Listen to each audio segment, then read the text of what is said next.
இப்போ ஒரு fish fry பண்ண போகிறோம். அதுக்கப்புறம் பார்த்திங்கன்னா சும்மா ஈவினிங் ஸ்நாக்ஸ் தான் பண்ண போகிறோம். நம்ம பஜ்ஜி மாவு வச்சுட்டு பக்கோடா பண்ண போகிறோம். வெங்காய பக்கோடா பண்ண போகிறோம். இப்போ வெங்காய பக்கோடா மழை வேறு பெஞ்சிருக்கு இன்றைக்கி வெளியே. ஸோ அதனால் வந்து வெங்காய பக்கோடா அது கூட வந்துட்டு ஃபிஷ் ஃப்ரை. ஃபிஷ் நார்மலாக ரைஸ் குழம்பு அதெல்லாம் இருக்குது, மதியானம் வச்சதே இருக்குது. அப்படியே ஒரு ஃபிஷ் ஃப்ரை பண்ணிட்டு ஒரு ஸ்நாக்ஸ், அவ்வளோதான். ஓகே, என்ன ஃபிஷ் ஃப்ரை எல்லாருமே தான் பண்ணுறாங்க. என்ன ஃபிஷ் ஃப்ரை வந்து இது க்ரீன் ஃபிஷ் தான் பண்ண போகிறோம். க்ரீன் ஃபிஷ் பண்ண போகிறோம்.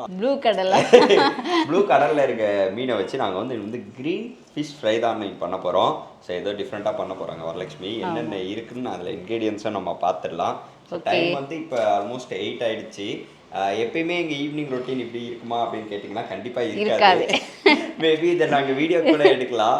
ஏன்னா சம்டைம்ஸ் தான் வந்து நாங்கள் ஈவினிங்கில் வந்து சமைப்போம். ஆஃப்டர்நூனில் இருக்கிறதே வந்து எங்களுக்கு கரெக்டாக ப்ராப்பராக போயிடும். வீக்லி ஒரு 3 நாள் நைட்டில் ஏதாவது சப்பாத்தி, தோசை, இட்லி அந்த மாதிரி வேணும்னா நைட்டில் பண்ணுவோம். மற்றபடி மத்தியானம் சேர்த்து செஞ்சிடும். நைட்டில் வந்து எங்களுக்கு டிஃபன்லாம் செட்டே ஆகாது. கண்டிப்பாக சாதம் மட்டும் வச்சிரும். குழம்பு எல்லாமே மதியானம் வச்சது இருக்கும். சாதம் மட்டும் எக்ஸ்ட்ரா ஒரு 8 மணிக்கு வச்சோம்னா கரெக்டாக இருக்கும் எங்களுக்கு.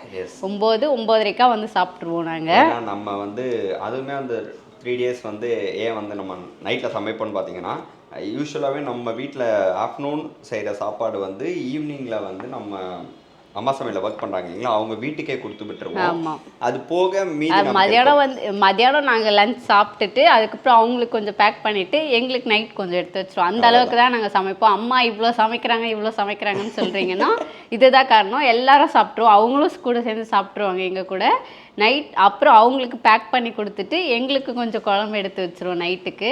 அதனால தான் இவ்வளோ நாங்கள் சமைக்கிறோம். ஸோ வந்து எங்களுடைய ஈவினிங் ரொட்டீன் வந்து மாறி இருக்கும். ஒரு நாள் வந்து சமைப்போம், ஒரு நாள் சமைக்க மாட்டோம், அப்படி தான் இருக்கும். ஏன்னா வந்து நாங்கள் மார்னிங் ஆக்சுவலி எங்கள் டே வந்து எப்போனா 5:30, சம்டைம்ஸ் வந்து 5:30 ஸ்டார்ட் ஆகும். வரலட்சுமி டைம் வந்து 6 o'clock. நான் கொஞ்சம் லேட்டாக தான் எழுந்திருப்பேன்.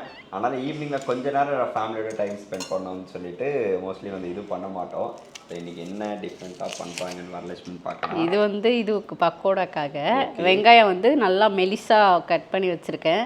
அதுக்கப்புறம் இதுதான் ஃபிஷ் ஃப்ரைக்காக ஓகே கொத்தமல்லி எடுத்து வச்சுருக்கேன். கொஞ்சமாக புதினா வந்து ஃப்ரெஷ்ஷாக கிடைக்கல. நம்ம வந்து என்ன பண்ணுவோன்னா சம்மர் சீசனில் வந்து இந்த புதினா அதுக்கப்புறம் கருவேப்பிலை வந்து கழுவி காய வச்சிரும். நிறைய வாங்கிட்டு வந்து கழுவி காய வச்சிரும். அப்புறம் நம்மளுக்கு மசாலாவுக்கு வந்துட்டு இதுவெல்லாம் தேவைப்படும். புளியோதரெல்லாம் செய்கிறோம் இல்லைங்களா, அதுக்காக வந்துட்டு இதுவும் தேவைப்படும். கருவேப்பிலெல்லாம் தேவைப்படும். அந்த டைமில் இப்போ மழை டைமில் நம்மளுக்கு ரேட் ஜாஸ்தியாக இருக்கும் கருவேப்பிலெல்லாம். அதெல்லாம் காய வச்சு எடுத்து வச்சிரும். ஆமாம், காயவும் வைக்க முடியாது, ரேட்டும் ஜாஸ்தியாக இருக்கும். அந்த டைமில் நம்மளால் வாங்க முடியாது இல்லையா, அதனால சேவ் பண்ணி வச்சுருக்கோம். இது வந்து புதினா வந்து காய வச்சு எடுத்து வச்சுருக்கோம். கொத்தமல்லி கொஞ்சம், ஒரு 4 பச்சை மிளகாய் எடுத்து வச்சுருக்கேன். அவர் அழுகுறாரு. வீடியோ டேய், உன்னை அவா கூட தானே இருக்க சொன்னேன் செல்லம் அவா கூட தானே இருக்க சொன்னோம். புடி கேமராவை பார்த்தோம்னா சிரிப்பியேடி. புடி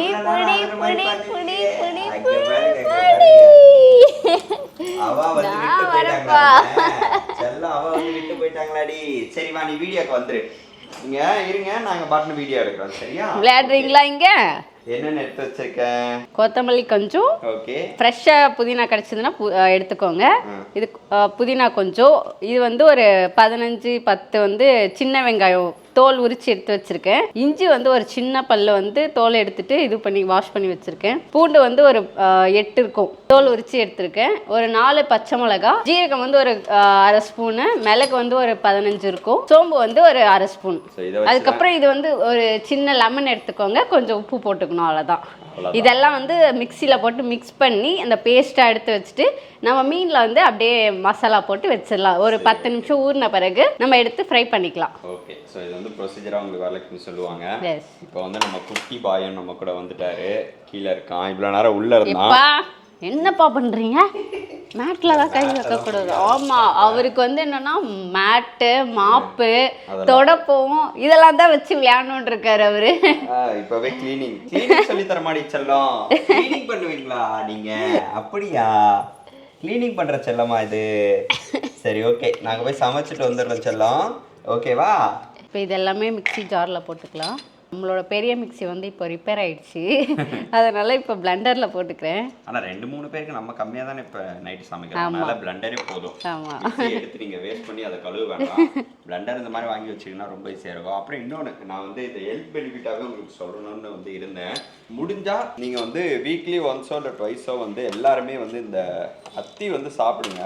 ஜூஸாக குடிச்சிங்கனாலும் ஓகே, இல்லை வந்து இந்த மாதிரி பழமாக சாப்பிட்டிங்கன்னா பெஸ்ட்டு. நான் வந்து ரெகுலராக சாப்பிட்டுட்ருக்கேன். நிறைய ஹெல்த் பெனிஃபிட் இருக்குது இதில். உங்களுக்கு வந்து பார்த்திங்கன்னா நமக்கு பிளட்டோடைய கவுண்ட்டை இன்க்ரீஸ் பண்ணோம். அப்புறம் வந்து நிறைய பெனிஃபிட், ஸ்பெர்ம் கவுண்ட்டை இன்க்ரீஸ் பண்ணோம். அப்புறம் வந்து பார்த்திங்கன்னா கான்ஸ்டிபேஷன் அதை வந்து உங்களுக்கு கம்மி பண்ணோம். அப்புறம் வந்து நிறைய இருக்குது. நீங்கள் நெட்டில் கூட படிச்சுட்டு கூட, நானே நெட்டில் படிச்சுட்டு அதுக்கப்புறம் தான் சாப்பிடவே ஆரம்பித்தேன். வீக்லி ஒன்ஸ் வாங்கிடுவாங்க, ஒரு 2 நாள் 2 வாட்டியாவது வாங்கி சாப்பிட்ருவாங்க. நான் வந்து இந்த மாதிரி ஒரு பாக்ஸ் வாங்குறேன். பட் நீங்கள் ஜூஸ் குடிக்கிறீங்கனால ஓகே. இப்போ எங்கேயாவது வெயிலுக்கு போகிறீங்க அப்படின்னா ஒரு ஜூஸ் கடையில் பார்த்துட்டு வாங்கி குடிச்சிடலாம் நீங்கள். இல்லைனா வீட்டில் வாங்கிட்டு வந்து அது வந்து 40 ருபீஸ்ன்னு நினைக்கிறேன் இந்த பாக்ஸு. உங்களுக்கு ஜூஸ் போனீங்கன்னா 50 ருபீஸோ 60 ருபீஸோ, பட் இந்த பாக்ஸே 50 ருபீஸ் தான். நான் இந்த 1 பாக்ஸ் வந்து ரெகுலராக வீக்லி வந்து 2 பாக்ஸ் சாப்பிடுவேன். இது வந்து ஒரு நல்ல பெனிஃபிட்டு, கண்டிப்பாக சாப்பிடுங்க எல்லாருமே. இப்போ நம்ம பிளெண்டரில் போட்டுக்கலாம், மிக்ஸி சுற்றி எடுத்துக்கலாம். புதினா வந்து ஃப்ரெஷ்ஷாக இருந்ததுன்னா நம்ம போட்டு அரைக்கும் போதே வந்து நல்லா அரைஞ்சிரும். இப்போ இது கொஞ்சம் காஞ்சிருக்கனால வந்துட்டு சரியாக அரைய மாட்டேங்குது, கொஞ்சம் தண்ணி ஊற்றிருக்கேன் நான். பேஸ்ட் பார்த்திங்கன்னா ரெடி ஆயிடுச்சு. போட்டுட்டு அப்படியே மீன் வந்து மசாலா போட்டுக்கலாம். இதில் உப்பு போடல, உப்பு மட்டும் நம்ம போட்டுக்கலாம். நீங்கள் எடுத்து வச்சுட்டு நாளைக்கு காலையில் ஃப்ரிட்ஜில் வச்சுட்டு பல்லு கூட தேய்ச்சிக்கலாம் அந்த பேஸ்ட்டில். Varalakshmi paste, masala paste, masala paste. உங்கள் பேஸ்ட்டில் வந்து உப்பு இருக்கா காரம் இருக்கா எல்லாமே கேட்டிருப்பீங்க. ஸோ இதில் வந்து நாங்கள் உப்பும் ஆட் பண்ணிட்டோம், காரமாக ஆட் பண்ணிட்டோம். ஆமாம், இது வந்து வரலட்சுமி பிராண்டு பேஸ்ட்டு.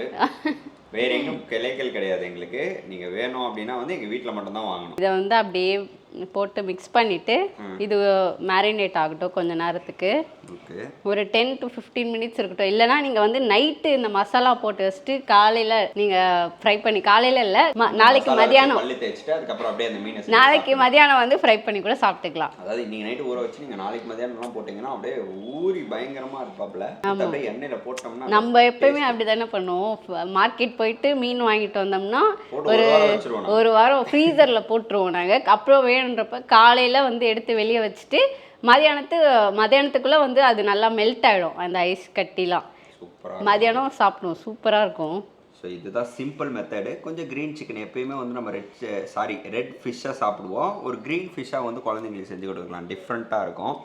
இதுதான் அதோடைய மெத்தடு. நாங்கள் உங்களுக்கு ஃப்ரை பண்ணியும் காமிக்கிறோம். அதுக்கு நடுவில் என்னது பக்கோடா அது எப்படி ரெடி பண்ணுறது நம்ம பார்ப்போம். ஆமாம், இப்போ வந்து வெங்காயம் வந்து நீட்டாக கட் பண்ணிவிட்டு நல்லா இந்த மாதிரி உதுத்து எடுத்துக்கோங்க. ஸோ இந்த ரெசிபி வந்து எங்களுக்கு யார் வந்து இது பண்ணான்னு பார்த்தீங்கன்னா சுனிதா வந்து ஒரு டைம் வீட்டுக்கு போயிருந்தோம். அப்போ வந்து ஜஸ்ட் ஒரு 5 மினிட்ஸில் டக்குன்னு வந்தாங்க. அவங்களும் வந்துட்டு எங்கேயோ வெளியே போயிருந்தாங்க, அதனால அவங்களுக்கு எதுவுமே செய்ய முடியலம்மா அப்படின்னு சொல்லியிருந்தாங்க. போனாங்க, ஒரு வெங்காயத்தை வெட்டி போட்டாங்க, பஜ்ஜி மாவு போட்டாங்க, மிக்ஸ் பண்ணாங்க, எடுத்துட்டு வந்து கொடுத்துட்டாங்க.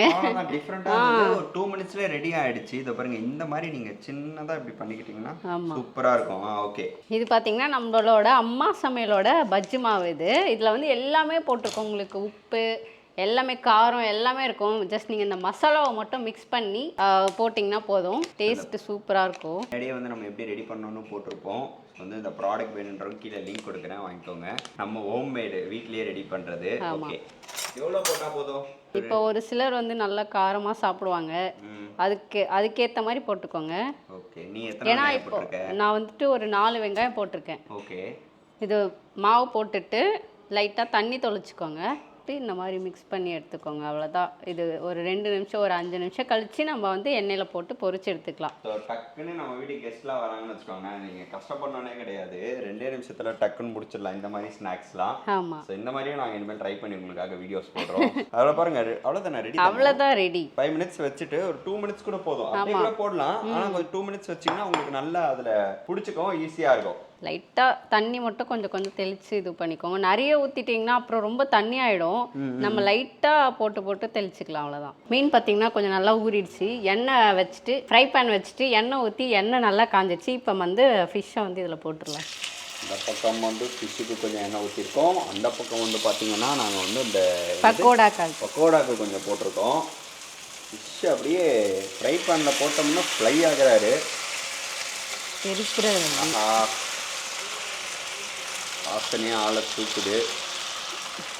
அவ்வளோதான். மாமா அது எண்ணெய் கடாய் மாதிரி ஏதோ நான் எண்ணெய்க்குள்ளே கை விடலையே, மீன் மேலே தான் கை வைக்கிறேன். ஏதோ இது மாதிரி எடுத்து தலையிட்டு இருக்கேன். அதெல்லாம் ஒன்றும் இல்லை, நம்மளுக்கு பழகிருச்சு. அதனால அப்படியே சும்மா லைட்டாக அப்படி தொட்டுக்கோம். இது ஓகேவா? இது பவுடர் போட்டது கரெக்டாக போதும் கரெக்டாக தான் இருக்கும். நல்லா பலன்னு வந்திருக்காப்புல. எண்ணெய் வந்து நல்லா காஞ்சிருச்சு பக்கோடாக்கு வச்சது. இப்போ வந்து இந்த பக்கோடாக்கு ரெடி பண்ணி வச்சுருக்கிறத அப்படியே போட்டு எடுத்துக்கலாம். கொஞ்சம் நாய்ஸாக இருக்கும், ஏன்னா வந்து பார்த்தீங்கன்னா சிம்னி ஓடிட்டு இருக்காப்புல. ரெண்டுமே ஃப்ரை பண்ணுறதுனால கொஞ்சம் சவுண்டாக இருக்கும், சாரி. யோகன் வேற இங்கே வந்திருக்கா, அதனால தான் அதுவே போட்டு சிம்னியே. பாருங்க, இன்னும் கொஞ்சம் இதுவாகணுமோ, நம்ம சீக்கிரமாக இது பண்ணிட்டோம்ல ஃப்ரை. ஓ, அதனால் அந்த மீன் லைட்டாக உதிர்ந்துருக்கு. ஆமாம். எப்போ என்னப்பா பண்ணுற? பக்கோடா வந்து இப்போ ரெடி ஆயிடுச்சு. ஆனியன் பக்கோடா சிம்பிள் மெத்தடில். ஆமாம். இதுலேயே நீங்கள் பஜ்ஜாவும் போட்டுக்கலாம். பஜ்ஜி மாவு இருக்கு இல்லைங்களா, பஜ்ஜி போட்டுக்கலாம். உருளைக்கிழங்கு பஜ்ஜி, பிரெட் பஜ்ஜி, முட்டை பஜ்ஜி, அதுக்கப்புறம் வேற என்னத்துல பஜ்ஜி இருக்கும், வெங்காயம் கூட பஜ்ஜி போட்டுக்கலாம். அப்படியா? சரி, நம்ம அதையும் ட்ரை பண்ணி பார்ப்போம். ஆனால் இது வந்து பாருங்க எவ்வளோ சூப்பராக இருக்கு. அதுவும் வந்து கிறிஸ்பியாக இருக்குல்ல.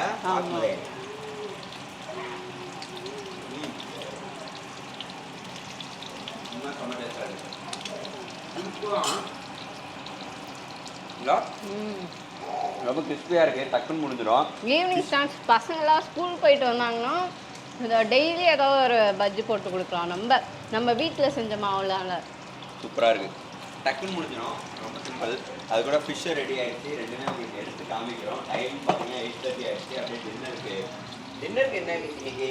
டின்னருக்கு குழம்புலாம் இருக்கு இல்லையா, மதியானம் செஞ்சது. ஸோ ரெண்டுமே இப்போ முடிஞ்சிச்சு. ஃபிஷ் ஃப்ரையும் ரெடி ஆயிடுச்சு, பக்கோடாவும் ரெடி ஆயிடுச்சு. செம்ம ஹைலைட்டு, வேற லெவலில் இருக்குல்ல ஃபிஷ் ஃப்ரை. அங்கே பார்க்கும்போது லைட்டாக உதிர்ந்த மாதிரி இருந்தது, நம்மளுக்கு நல்லா ஃப்ரை ஆன பிறகு இப்போ நல்லா இருக்கு, சூப்பராக இருக்கு. இங்கே இது கூட வந்து அப்படியே அந்த லெமனை புழிஞ்சு நம்ம சாப்பிட்டோம்னா அவ்வளோ டேஸ்ட்டாக இருக்கும். எஸ், உண்மையாகவே. ஸோ வந்து அடுத்த சூப்பரான வீடியோவில் நாங்கள் உங்களை மீட் பண்ணுறோம். இந்த ரெசிபி யார் யாருக்கெல்லாம் பிடிச்சதுன்னு சொல்லிட்டு கீழே கமெண்ட் பண்ணுங்கள். யார் யாரெல்லாம் செய்ய போகிறீங்கன்னு கமெண்ட் பண்ணுங்கள். அடுத்த சூப்பரான வீடியோ நாங்கள் உங்களை மீட் பண்ணுறோம். Thank you so much. பாய் சொல்லுங்கள், பாய் சொல்லுங்கள்.